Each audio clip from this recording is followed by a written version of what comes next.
একে হলো হাসনাত আব্দুল্লাহ, দুই হলো সার্জিস আলম, 3 নম্বরে হলো নাসির উদ্দিন পাটোয়ারি।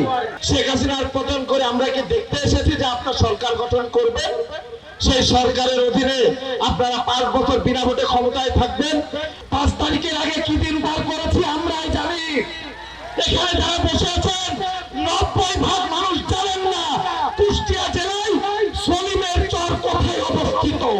বাংলাদেশে শুধুমাত্র ছাত্র জনতা কিন্তু আন্দোলন করে নাই, বাংলাদেশে আন্দোলন করেছে, জীবন দিয়েছে, রক্ত দিয়েছে কৃষক, শ্রমিক, জনতা, চাকরিজীবী, সমস্ত প্রকার পেশাজীবী মানুষেরা। আজকে শুধুমাত্র মুষ্টিমেয় গুটি কয়েক ছাত্র আন্দোলনের ফসল ঘাড়ের উপরে তুলে ঢাকা বিশ্ববিদ্যালয়ের কিছু ছাত্র নেতা আবির্ভাব হয়েছে। আমি অস্বীকার করব না তারা ছাত্র আন্দোলনে নেতৃত্ব দেয় নাই, অবশ্যই তারা ছাত্র আন্দোলনে নেতৃত্ব দিয়েছে। বৈষম্য বিরোধী যে ছাত্র আন্দোলনের নেতারা ছিল তারা ছাত্র আন্দোলনের সামনে থেকে নেতৃত্ব দিয়েছে। ছাত্র আন্দোলনের নেতৃত্বের পেছনে বাংলাদেশের সকল প্রকার পেশাজীবীর মানুষ উপস্থিত থেকেছে। বিএনপি, যুবদল, ছাত্রদল তাদেরকে সাহায্য করেছে।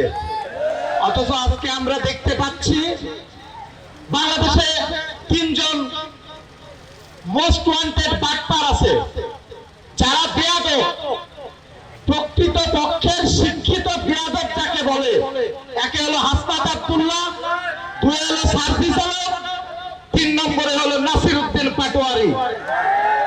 সংগ্রামী সাথী বন্ধুরা, এদেরকে আপনাদের চিনতে হবে। এরা যে দল গঠন করছে এই দলের ইতিহাস আপনাদেরকে জানতে হবে। এই হাসনাত আব্দুল্লাহ কিছুদিন আগে বক্তব্যে আমাদের নেতাকে নিয়ে কটূক্তি করেছে, আমাদের হৃদয়ের স্পন্দন, আমাদের ছাত্র দলের সাংগঠনিক অভিভাবক তারুণ্যের অহংকার তারেক রহমানকে নিয়ে কটূক্তি করেছেন। সংগ্রামী সাথী ও বন্ধুরা, তারা আজকে সংসদ নির্বাচনের আগে স্থানীয় নির্বাচন চাচ্ছে। কেন ভাই? স্থানীয় নির্বাচন দিয়ে বিশৃঙ্খল পরিবেশ সৃষ্টি করবেন। বিশৃঙ্খল পরিবেশ সৃষ্টি করে বাংলাদেশে আওয়ামী লীগের মানুষজনদের আবার জায়গা দিবেন। আওয়ামী লীগের ব্যবসায়ীদের পুনর্বাসন করছেন আপনারা। আওয়ামী লীগের ব্যবসায়ীদের পুনর্বাসন করে 100টা করে 200টা করে গাড়ি বহর নিয়ে নিজ এলাকায় যাচ্ছেন, নিজেদের নতুন দল গঠন করছেন, বাংলাদেশের মানুষকে ধোঁকা দিচ্ছেন। নির্বাচন দেরিতে করানোর নাম করে আপনারা সাংগঠনিক কার্যক্রম চালাচ্ছেন। আপনারা সংগঠন করেন, তাতে আমাদের কোনো যায় আসে না। আপনারা দল গঠন করেন, তাতে আমাদের কোনো যায় আসে না।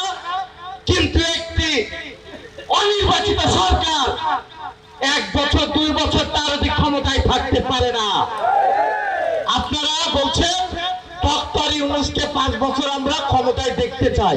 হ্যাঁ, সমস্যা নেই, দেখেন, আপনারা দেখেন ডক্টর ইউনূস একজন ক্লিন ইমেজের মানুষ, আপনারা তাদেরকে প্রধানমন্ত্রী দেখতে চাচ্ছেন, দেখেন ভাই, তাতে কোনো সমস্যা নাই।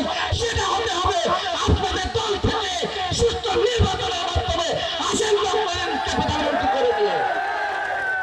নির্বাচন বাদে ডক্টর ইউনূসকে প্রধানমন্ত্রী করতে হবে কেন? তাহলে বাংলাদেশের গণতন্ত্র কোথায় গেল?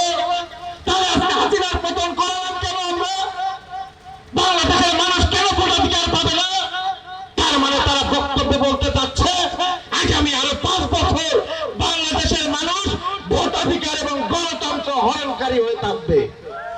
এটা কি বাংলাদেশের জনগণ মেনে নিবে? এটা কি আপনারা মেনে নিবেন? তাহলে আমি বলতে চাই, অনতি বিলম্বে ডক্টর ইউনূস সরকারকে বলতে চাই, এই সকল বাটপার, চিটার, বেয়াদব ছেলের কোথায় না ভুলে অনতি বিলম্বে আপনাদের অধীনে সুষ্ঠু নিরপেক্ষ নির্বাচন দিয়ে বাংলাদেশের জনগণকে আপনারা দয়া করে ভোটাধিকার ফিরিয়ে দিয়ে, যে ভোটাধিকারের জন্য বিগত 16টি বছর আমরা মামলা খেয়েছি, যে গণতন্ত্র উদ্ধার করতে যে আমাদের ছাত্র দলের 139 জন ছাত্র দলের পোস্টেড নেতা জীবন দিয়েছে, যাদের রক্তের দাগ এখনো শুকায়নি। সারা বাংলাদেশে, ঢাকা সহ সারা বাংলাদেশে আমাদের ছাত্র দলের নেতা কর্মীরা জীবন দিয়েছে, মামলা খেয়েছে। আমাদের একটা ছাত্র দলের নেতার নামে 30টা মামলা, 40টা মামলা, অথচ অনেক ছাত্র দলের নেতার 40 বছর বয়সই পৌঁছে নাই। আমার 40 বছর বয়স পড়ে নাই, আমার নামে মামলা 30-এর উপরে। এত নির্যাতন নিপীড়ন সহ্য করে এই আন্দোলন করে মানুষকে সমবেত করে রাজপথে নামিয়ে শেখ হাসিনার পতন করে আমরা কি দেখতে এসেছি যে আপনার সরকার গঠন করবেন? সেই সরকারের অধীনে আপনারা 5 বছর বিনা ভোটে ক্ষমতায় থাকবেন। বাংলাদেশের জনগণ 69-এ গণঅভ্যুত্থান করেছে, বাংলাদেশের জনগণ 71-এর মুক্তিযুদ্ধ করেছে, বাংলাদেশের জনগণ 2024 সালে শেখ হাসিনাকে ঝেঁটিয়ে বিদায় করেছে। আপনারা যদি ওই পথ অবলম্বন করেন, আপনারা যদি শেখ হাসিনার মতো স্বৈরাচারীর রূপে যান, আপনাদের পিঠের চামড়া থাকবে না।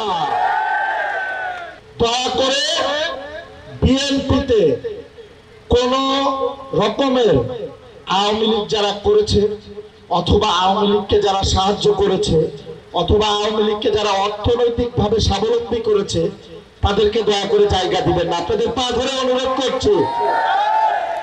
খুব কষ্ট লাগে। 5 তারিখের আগে কি দিন পার করেছি আমরাই জানি। এখানে যারা বসে আছে